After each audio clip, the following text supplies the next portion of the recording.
Welcome to another episode of CIOtv. I'm your host, Mike Stockwell, and today we're joined by Marc Ashworth from First Bank. Marc, welcome to the show. Hi, thanks for having me. Well, we're super excited about having you on the show today, Marc. Can you tell us a little bit about yourself, a little bit about First Bank and your role at First Bank? Sure. So I've been in the business for 30 plus years. I'm currently the CISO for First Bank, which is based out of Creve Coeur, Missouri. And it's a fourth generation family owned bank. It's one of the largest ones of those in the nation. And we're in multiple states, including about half the business is in Missouri, Illinois. The other half is in California. Like I said, I've been in the business for 30 plus years in technology and security. And, I kind of started years ago from a movie called War Games back when I was a kid. And that's what got me interested into technology and security and everything. And it just kind of grew from there. So, kind of knew what I wanted in 7th, 8th grade, whatever time it was that I saw that movie. So. Well, very good, very good. A 30-year career, that's amazing. How did you get your start? Did you gravitate towards the security side, programming? How did you get your start in that 30 years? Yeah, so I came out of school as a programmer. I think my first job was on a System 38, and then was doing a lot of AS400 and then PC programming. Was also doing some networking there early on and operational type roles. And, just kind of never said no on an opportunity. And just, I got into consulting, and that's where I really learned a lot about different businesses. I worked with Fortune 500s all the way down to mom and pop, one or two people in the company, and doing their technology needs, building their networks out, coding. I was a coder up to probably about year 2000, somewhere around there. Did a lot of Y2K conversions, back in the day.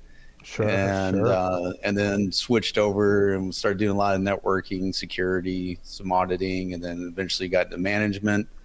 And up until this job, I was always a technical manager, so I was up late doing the updates in the middle of the night, just like everyone else did. So and building servers out and networks and programming switches and everything. So I was kind of a jack of all trades, and I think that's kind of really helped me on the security side, because I'm able to talk the technology side with multiple departments, and I understand it. And then just, with the management side of things, to be able to translate the technology into business and risk terms. So it just all kind of flows together. What a well-rounded career. Hearing that, you worked for some small entities all the way up to Fortune 500, spanning the gamut of technologies from programming to switches, routers, firewalls, hands on the keyboards, right? Doing patch upgrades on Tuesday nights, all those things. Is there one maybe technology, whether it's a software or a hardware, something that really stood out in your career that really made a difference for you or the organization you were working with at the time? Oh boy, that's, I've done so much. I think one of them, I helped develop a labor tracking application for a construction company. And with that, I learned a lot about project management and what to do, not to do, office politics. I learned a lot off of that because it was a very political company, unfortunately. And I was caught right in the middle of two groups that wanted me, to be part of their teams.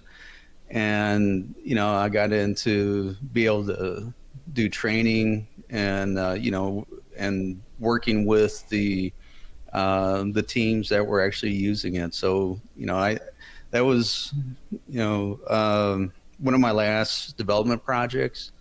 And so that was in the early 2000s when that occurred. And you know, that one, you know, I learned an awful lot from in about 18 months with that company, both good and bad. So it was definitely an experience, and I think really kind of changed a lot of things in a lot of ways I did things.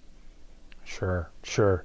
Well, I tell you, I love my job getting to meet folks like you and just hearing their stories and helping them get their message out, if you will. But unfortunately, that's all the time we have today, Mark. I very much appreciate you joining us. Thank you.